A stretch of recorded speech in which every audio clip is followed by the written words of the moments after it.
Pastor, ako po ay may asawa na kasama ko pa lang ng higit 3 taon. Wala pa kaming anak. Siya po ay maasikaso at gusto ng aking mga magulang. Pero may isang problema na kaming dalawa lamang ang nakakaalam. Siya po ay baon sa utang. Nabaon sa utang ang misis ko na naging mitya ng aming hindi pagkakaunawaan. At sa tingin ko, posibleng maging sanhi ng aming paghihiwalay. Hindi lang kasi ito simpleng utang, Pastor.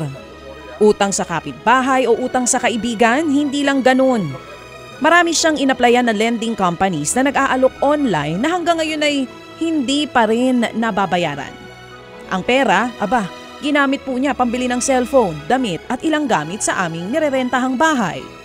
Araw-araw, gabi-gabi, may nagtitext at tumatawag sa kanya. Nangungulit, naniningil. Ginugulo siya ng money lenders at pati ako hindi na maganda humayaw sa pagsagot ng unknown numbers na naghahanap sa akin at sa aking asawa. Bilang kanyang mister, ako ang inilagay niyang contact person. Ako po ay isang TNVS driver habang ang misis ko naman ay umi-extra-extra lamang sa pag-online selling. Hindi namin alam kung paano namin babayaran ang mga utang na lumobo sa 80,000. Ang iba'y nabayaran na niya sa pamamagitan ng pag-utang sa ibang kaibigan na ngayon ay sinisingil na rin siya.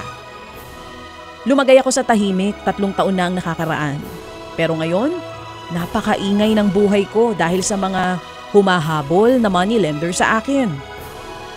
Hindi ko alam kung paano pa kami makakabayad. Pero lalong hindi ko alam kung kakayanin ko pang pakisamahan ng asawa ko na siyang dahilan ng pagkalugmok namin ngayon. Anong say mo, Brad?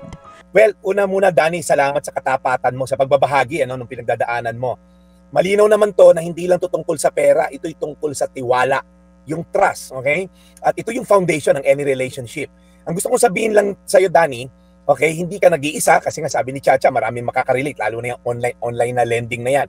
Now, hindi ka mahina dahil pagod ka, pero hindi ka rin naman talunan dahil hindi mo alam yung next step. Kaya ngayon nga, dumulog ka sa amin para mabigyan ka ng konting kalinawan. So, masakit ang pagtataksil sa tiwala. Pag nasira to, ang hirap ibalik, Kahit hindi tungkol sa ibang tao, kundi tungkol sa pera nga, naging issue. Kahit hindi infidelity ang pinag-uusapan, ang pagtatago ng malaking utang at hindi, alam mo yung pagkonsulta bago kayo ikasal ay isang parang betrayal. So, natural lang na nawalan ka ng tiwala kasi dapat nga ang asawa, bago man lang kayo bumuo ng mga pangarap, ino-open up sana to before kayo ikasal. Pero ang tanong mo nga, ano ba pwedeng gawin? Well, ang dapat mong gawin, practical advice lang. Number 1, i-acknowledge nyo muna yung buong picture. Mag-usap kayo sa mahinahong paraan, hindi para magparatang kundi para magkaisa sa isang plano. Tanungin mo siya, ano pa mga utang mo? Kanino pa? Magkano ba talaga lahat yan? Transparency is the key, Danny. Number 2, humingi kayo ng tulong sa isang, alam mo yung financial counselor or yung mga debt consultant, yung mga utang. Si Master Chinkitan, marami sa mapapayo sa mga libro niya. So may mga Christian din na financial mentors na pwede mong sundan sa Facebook. Baka may mapulot ka kung paano ba dapat munang unti-unti mabayaran. Kung di kayo marunong humawak ng pera, yung misis mo, baka pwedeng ikaw muna humawak, okay? So okay, mahiyang humingi ng tulong. Pangatlo, mag-set ng clear boundaries. Kung kailangan, ikaw muna mag-manage ng pera at pangalawa, huwag muna kayong gumastos ng hindi kailangan. Bawal kang kumain sa labas, bawal kang magluho, okay? Yung impulsive buying, kung diyan ka nalugmok, dapat kailangan meron tayong budget system or cash-only setup. I-delete mo, kayong mag-asawa, yung mga app nyo ng mga online selling, yung misis mo, i-delete na yung online lending, i-cut off nyo yung mga unnecessary online loans. And then pang-apat, seek godly counsel together. Lumapit kayo sa pastor nyo or sa pare o kung ano mang relihiyong kayo. Kailangan dito, spiritual kasi ito Like kung sinasabi to, every spending decision is a spiritual decision. Kaya Danny, hindi mo kailangan tiisin pero kailangan mo magdesisyon. Lalabang ka ba or bibitaw? Sabi mo nga, hindi ko alam kung kakayanin ko pa siyang pakisamahan. Ang totoo, kung hindi magbabago sitwasyon, hindi ka obligado magbulag-bulagan. Kailangan mo talaga, Danny, mag-step up bilang ama or bilang tatay ngayon, bilang asawa sa hamon ng buhay. Sabi sa Biblia, what God has joined, let not man separate. Filipos 4:19, ito ang verse ko sa inyo.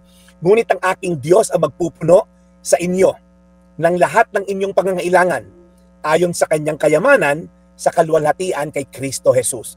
So Danny at ang misis mo, si Jesus ang lapitan nyo at siya daw magpupuno ng lahat ng inyong pangangailangan. Kaya dasal kayo araw-araw, pag-aralan yung salita ng Diyos, humingi ng tawad kung kailangan, at i-apply yung mga practical application na ibinigay ko sa inyo. Final encouragement, Danny, pwede kayo magsimula muli.